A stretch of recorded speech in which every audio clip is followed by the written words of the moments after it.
E a segunda atividade, então, também foi inspirada na historinha do cachorro Rex, só que ela é uma atividade de português e história. Então, depois que vocês colocarem a data, completarem a folhinha do texto, né, do cachorrinho, vocês vão colar no caderno, deixar uma linha em branco e colocar ali, atividade de português e história, assim que nem igual tá ali no planejamento, tá? E depois tem duas atividades de português e história. Como hoje tem bastante folhinha, né? E vocês só vão completar o texto, nem vão escrever o texto, vão só completar com as palavras que estão faltando e colocar a data. Eu dei essas duas questões para vocês copiarem no caderno. Primeiro, porque não tem espaço aqui para vocês responderem, o espaço é muito pequenininho, tá? E segundo, porque é importante a gente exercitar a nossa escrita, né? Pra gente aprender a escrever cada vez melhor. Inclusive, para pensar na pontuação, lembra quando a gente fala? A professora me diz pelo menos ter um ponto final, porque a história tem que acabar em algum momento. Se acabou de escrever, pelo menos pontinho final, ou ponto de interrogação quando é uma pergunta, né? Ou exclamação quando tá exclamando, quando tá achando uma coisa tipo, uau!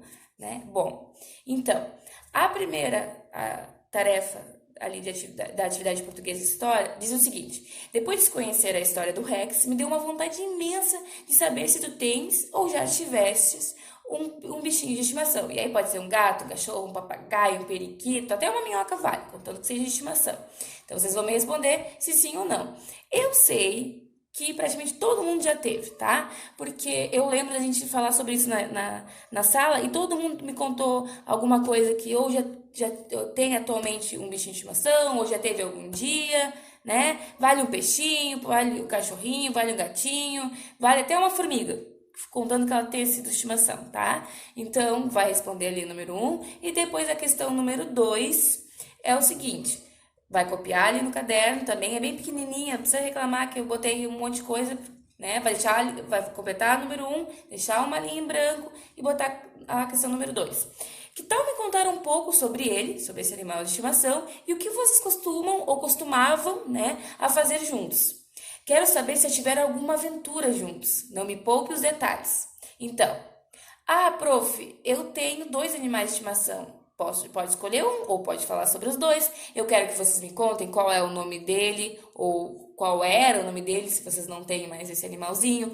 Alguma coisa que vocês fizeram juntos. E um dia o meu gatinho pulou a cerca e aí eu corri atrás dele e eu estava...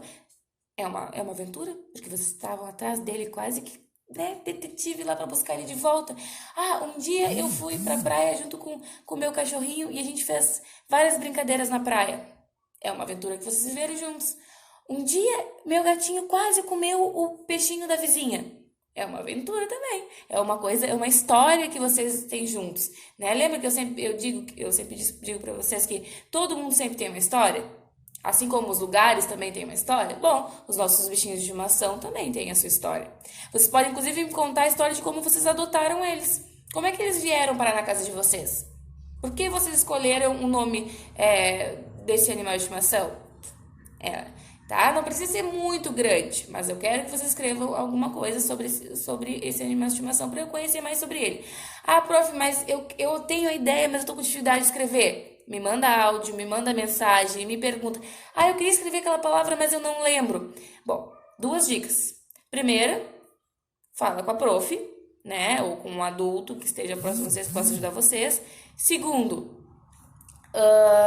tem o dicionário. Eu sei que vários estão com dicionário lá na escola, porque a gente vai fazer uma atividade, a gente não fez ainda, mas a gente vai. Lembra que a prof disse que no dicionário a gente conseguia ver até como é que estava separado as sílabas, que aquele dia a gente teve um dia que a gente não sabia exatamente como separava uma palavra, que a gente estava em dúvida, uns achavam que era 3 sílabas, outros achavam que era 4, e aí o que a gente fez? A gente olhou no dicionário. O dicionário ajuda muito a gente. Ajuda a gente a saber o significado das palavras, como elas são separadas silabicamente, né?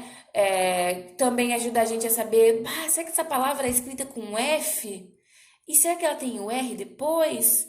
E será...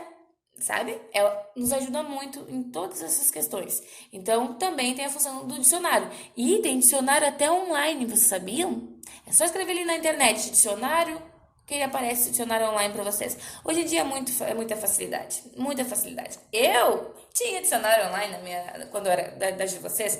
Aliás, eu só tinha dicionário que eu carregava sempre embaixo do braço, porque ele tipo, era meu melhor amigo, né? Eu tinha uma dificuldade, às vezes eu queria falar uma palavra diferente, eu estava escrevendo uma palavra, mas eu queria uma palavra que fosse diferente, mas quisesse ser a mesma coisa, eu ia lá no dicionário.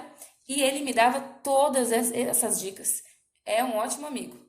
É quase um bichinho de estimação. Só que ele não é um bichinho, né? É um objeto.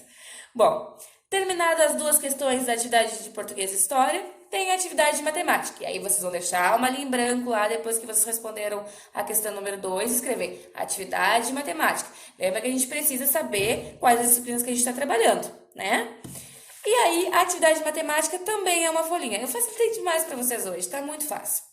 E aí, vocês vão completar na folhinha de vocês. Claro que a minha tá bem pequenininha aqui, tá? Mas a de vocês é grande, então vocês vão usar a que vocês têm. E aí, vocês vão completar. Ali diz assim, escreve os numerais pedidos. E aí tem 89, 55, 64, 36, 91, 48, 22 e 63, tá? Tem escrito, por extenso, escrito lá com as letrinhas. E tem um espacinho em branco do lado. Vocês vão colocar o numeral. Qual é o 89? Será que é o 98 ou o 89? 89. E aí, quem é que pode me dizer? Eu vou dar a resposta para vocês agora? Nem pensar, né? Eu quero fotos, eu quero comentários dessas atividades e amanhã eu começo o vídeo corrigindo. Porque senão, não tem graça, né? Se eu der a resposta para vocês agora, Depois, ali tem um quadrinho com numerais de 1 a 100. A gente fez a atividade esses dias, vocês ajudaram ajudaram, sim, a colega Manuela e o colega Miguel para fazer os numerais de 0 a 60. Agora eu quero de 1 a 100, tá? Falta apenas 12 numerozinhos ali. Os outros estão todos completos. Então, é só olhar os que estão faltando. Ali, ó, na primeira linha, tem o numeral até o número 6. 1, 2, 3, 4, 5, 6. Aí tem um quadradinho. Não tem qual o número ali do lado do 6, mas qual que é? Qual o número? Lembra dos vizinhos que a gente faz? Qual o número que fica entre o 6 e o 8? 7, né? Então, onde tiver aquele quadradinho não, é um retângulo. Ó, prof, errando a figura geométrica. Errando não, né? Me equivoquei, acontece, é normal. Ali onde tem o retângulo, vocês vão botar do ladinho o 7, porque é o 7 que está faltando aqui. Ali na lua, depois do 29, vem que número? 28, 29? Qual será? Então, ali na lua, vocês vão botar o número que corresponde a esse quadrinho aqui, tá? Bom, e eu espero que vocês façam as atividades que estão faltando do caderno de atividades, né? E é isso. Olha só, foi muito preparada essa aula de hoje, muito rápida. E por isso que eu quero que vocês me mandem coisas falando, prof, fiz tal atividade, tive mais dificuldade disso, não tive dificuldade naquilo, aquilo ali foi muito fácil. Vamos mandar foto, vamos compartilhar esses momentos, tá? Interajam comigo. Beijos, até amanhã.